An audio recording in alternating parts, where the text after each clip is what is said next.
Hello, ladies and gentlemen, and welcome back to Let's Play Castlevania Circle of the Moon with me, the Doctor. I've fallen down a hole. Hold on a second, my audio is way the fuck too loud and I can barely hear myself speaking, and I also want to have Jupiter and Serpent on.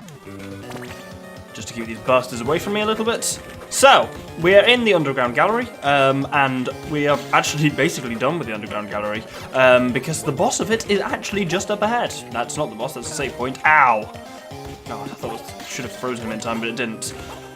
Now, this is an extremely interesting boss. It's the first boss of the game, I think, that's really quite difficult. There is a strong chance of me failing it, but I'm going to try and do what I can. It's also a boss that the Game Boy Advance absolutely will not have the capacity to process. So the frame rate will go interesting there. I assure you, my recording equipment is working absolutely fine. It's just, yeah, this boss just was too much for the old Game Boy Advance. Introducing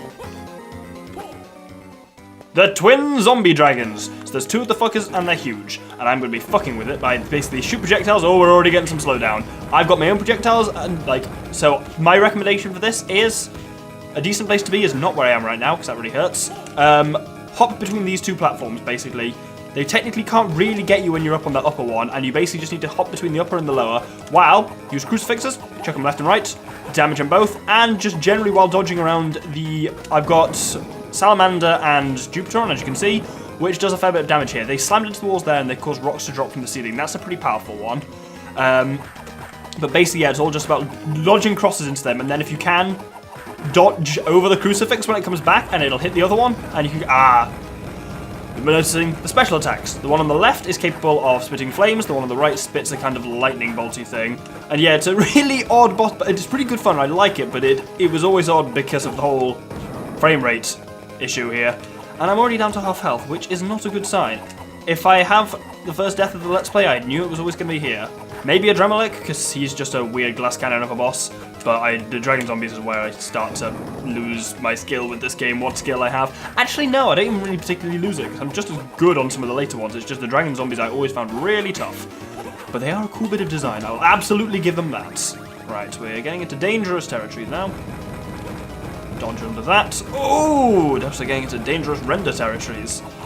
Let's try and lodge across in there. You can absolutely, it's worth knowing, they are separate creatures. I said absolutely too many times here. They're separate creatures, they have separate health bars, and so you can absolutely, stop saying absolutely, you can focus on one and kill it rather than doing damage to them equally. But, oh, he's going to laser me. Oh no, he's not. Yeah, that's sometimes a tactic, but I actually find it's hard to do because they're moving around so much, and in the middle here, you pretty much just get the chance to attack them both equally, so you might as well take that opportunity when you get it. Oh! One of them's dead, must be, because it's leveled up. Yep, there we go. So the one on the left is dead, which means we should be fine to finish off the one on the right, to be honest. One of them really is nowhere near as much of a threat, partly because you have actually some guaranteed safe... Oh, no, don't you do that! Oh. Yeah, you notice there is feeding on the corpse of the other one, which heals him, which is bloody annoying.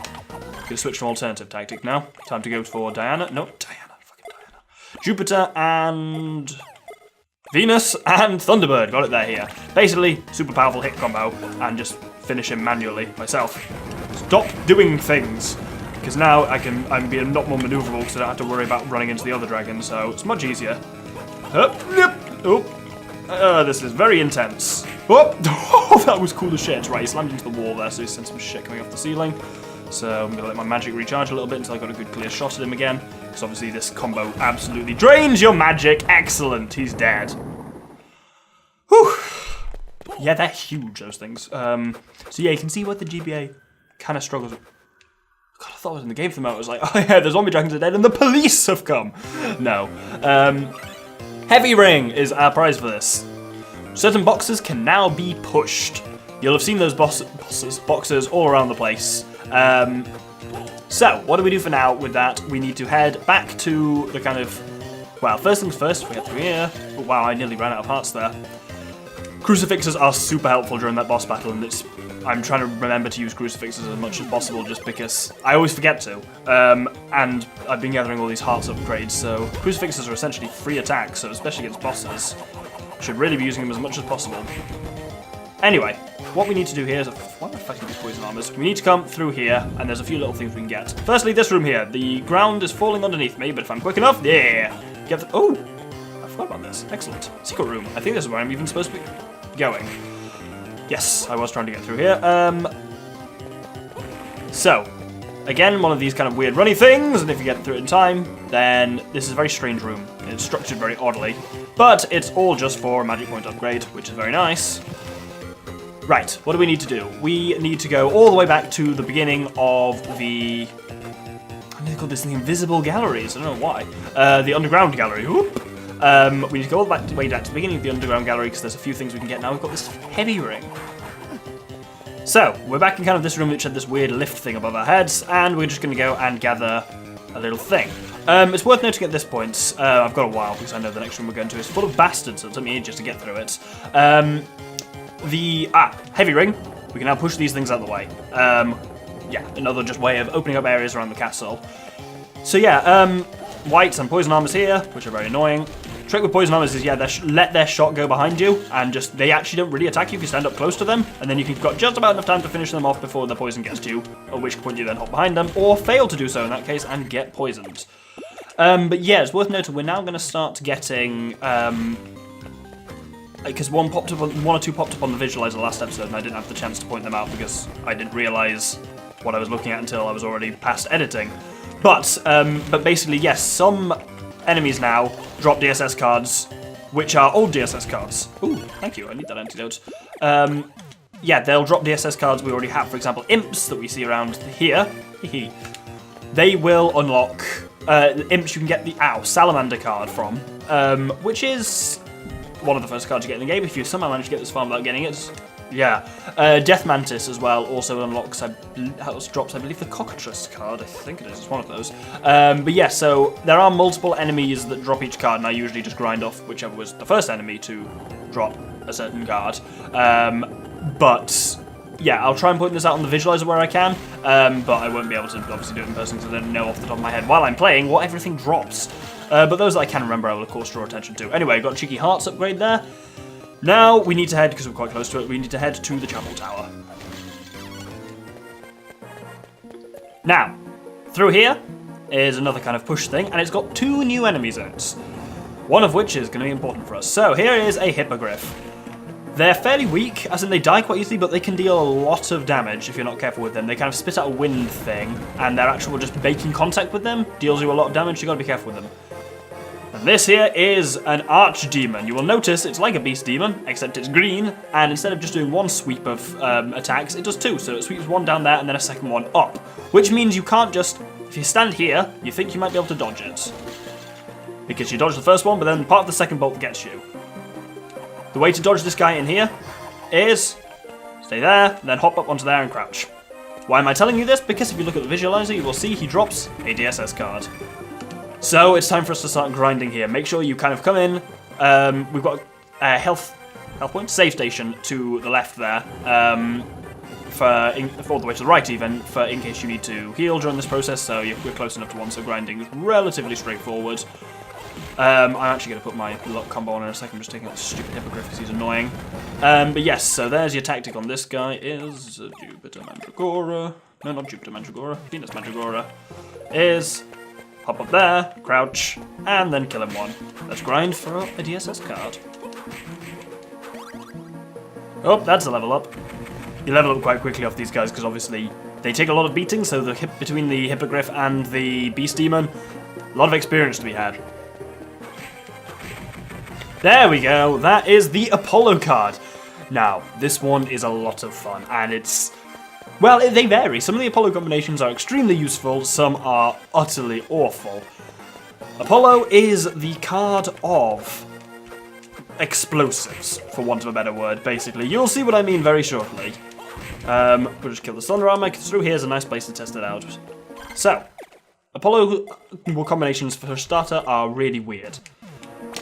If you activate them, you spin your whip, you attack with your whip, you jump, nothing seems to happen. You need to use the button combo. I can't even remember if the instructions tell you about this. The button combo is down, down and left, down, right, wow. There are 2 ways to do it. Down, down and left, left, up and left, up. Or down, down and right, right, up and right, up. In other words, start with either the control stick or, because I'm on a Wii U, I can at least use the joystick. Start with it at the bottom and roll it round to the top and then press B at the end of it. And if you do so successfully, wait! You'll chuck an explosive! I wasn't kidding about the explosive thing. But yes, so Salamander, this is not the best place to test it out because that flame armor moved. With Salamander, as you can see, it makes a bomb, which kind of takes an arc, which is kind of powerful. Can I lure this guy over here? Ooh, stopwatch. Cool. So there's a different explosive for each one. Serpent, for example, is, as you can imagine, an ice ball, which kind of shoots off little sparks like that. It's very weak. Let's try that again. Whoop!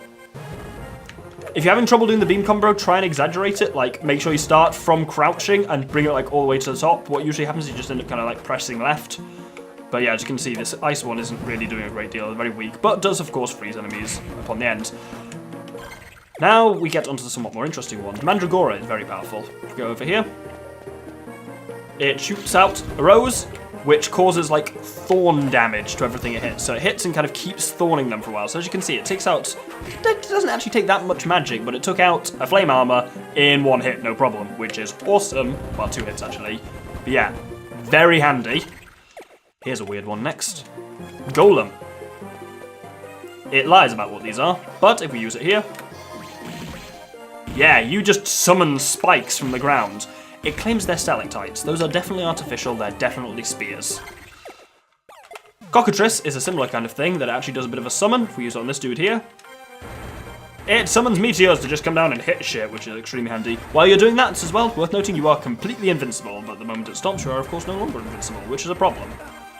I should probably just kill this guy manually, and I'm going to go and heal. Now, Manticore is not amongst the most useful of the Apollo combinations. If we test it out on the Thunder Armor again, oh my goodness. Can you guess what it's going to be? I mean, these are fairly obvious, these combinations, but hey. Yeah, it's a blob of poison, which does your classic kind of very slow splattering poison damage. Not amongst the most useful. Now we get onto the seriously useful ones. Griffin chucks out a tornado. Observe. So the tornado kind of like shoots out wind bolts in all directions, which do a lot of damage. That's some really good area of effect, and it's powerful. And the final one we've got so far, Thunderbird, is immensely powerful. Observe. Did you see that? It creates a kind of static electricity blob that sticks to anything and just damages it down. Even against this Thunder Armor, which it won't be very effective against because it's the same kind of type.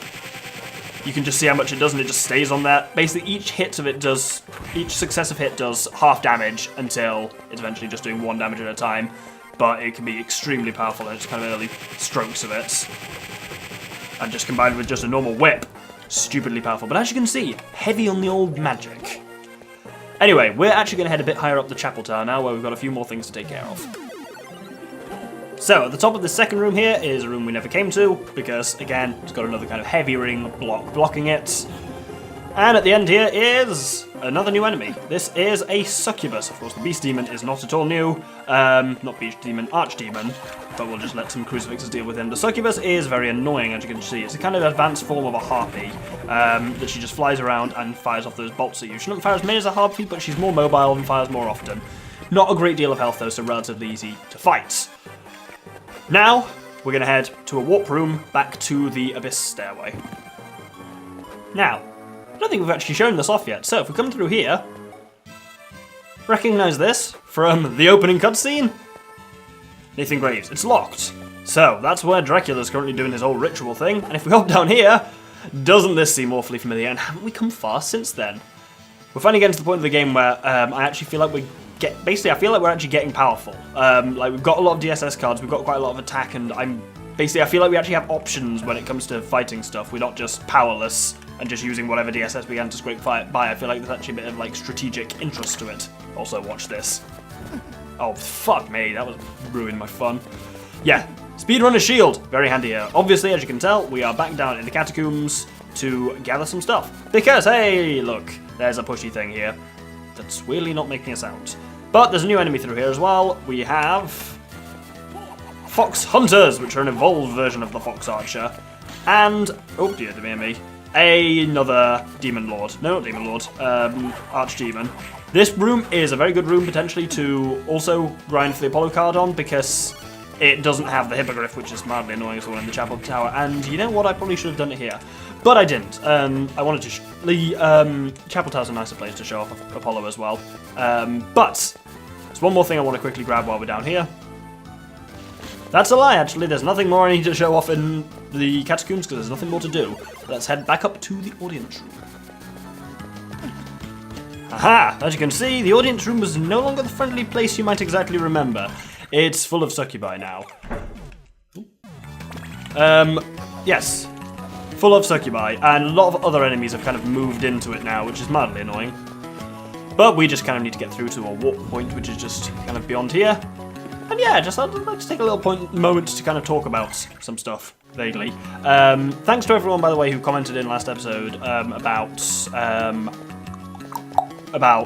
what people thought of the series so far. I'm glad to know it's going down kind of quite well.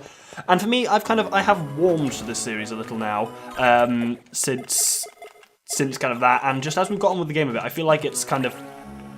I think this game felt really rushed at first because, like, I was doing so much stuff with visualizers, as you know and saw. There was a lot of that going on, and just generally, it felt like I was working... how to phrase this? That, like, I was constantly just explaining game concepts, and I pretty much just finished explaining something, and something new came up and stuff like that, so the commentary felt really rushed. Whereas now it feels like we actually kind of have time to, like, stop and think about what I'm doing a little bit more, and it's a bit more kind of relaxed, I guess, and it feels like, I guess, if you've been watching it since the start, you've got a bit more of an idea of what's going on in the game. It's not just all completely new to you, so, even if you're completely new to the series, so I'm warming up to it. So it's still a massive editing bugger and always will be. But hey, oh, new enemy! That's why I was talking, because I knew these things came up. These are the forest armor. So of course they are plant type. There's a nice easy trick for them. Just crouch in front of them. Just keep whipping them that way. Their sword will always go, will always go straight over you. So you just sit in front of them and whip them. As long as you remember to physically move out the way, you're absolutely fine with forest armors. We'll be coming across them, a lot more of them soon, but there are a few of them in the audience room as well. Yeah, a little thing I need to mention as well, because I keep forgetting about it myself, about elemental types in this game. There are no positive matchups with elemental types, only negative ones. Fire type attacks will not be super effective against a forest armor, but plant type attacks will be weak against it. So if you match elements with something, it's weak. That's all the elements do at this stage. There's something more we get for them later, but we haven't got that far yet. So for now, yes, you can't do double damage by kind of using earth against thunder or fire against plant or anything like that, in case you're wondering. Poisony bastards in here. Ow. Oh god, he's poisoned me. Wow, not that it matters. Oh no, damn it, oh dear. I thought that thing behind him was an MP max up. It's actually a MP max up. HP max up, I meant to say. So I'm going to try and not die. And while I'm trying to not die, I'm going to head over to the Triumph hallway. I will see you there. If I survive, which I should. Holy shit. The speedrunner's shield kills an axe armor in one now. We're strong. I survived, by the way. I found a save point, it seems. So here, we are finally moving on. We've gathered everything we need to gather. I just love blending stuff out of my way like this. This is so much fun. There's a new way we can go. Ooh, leather armor. Ooh, a potion. Ooh, a potion! Oh my god. Oh, and not a knife. Well, it was all kind of too good to be true for it to keep going like that. Through here is a new part of the world where we will be stuck. No, visiting for the next few episodes. This is the underground warehouse. Not to be confused with the underground gallery or the underground waterway. Of course, no. All completely separate concepts. Another archdemon here, in case again you're looking for grinding points on them. They're fairly commonish from now on in the game, so get used to seeing them around, I suppose. This isn't actually the way we're technically supposed to go. This is just little side routes. If we push this out of the way... There we go. We get another Fox Archer, Fox Hunter even, and an MP Max. So back to the main bit. And there's a Hippogriff here. But we're already proficient in fighting Hippogriffs from earlier this episode, which is very handy. But there's a lot of stuff I was going to say here that you can do a lot of damage in this area. So there's another one you have to be really careful around because the risk of death is high here. We need to push this out to the side. And provide a platform for us to jump up on. Oh, king moths.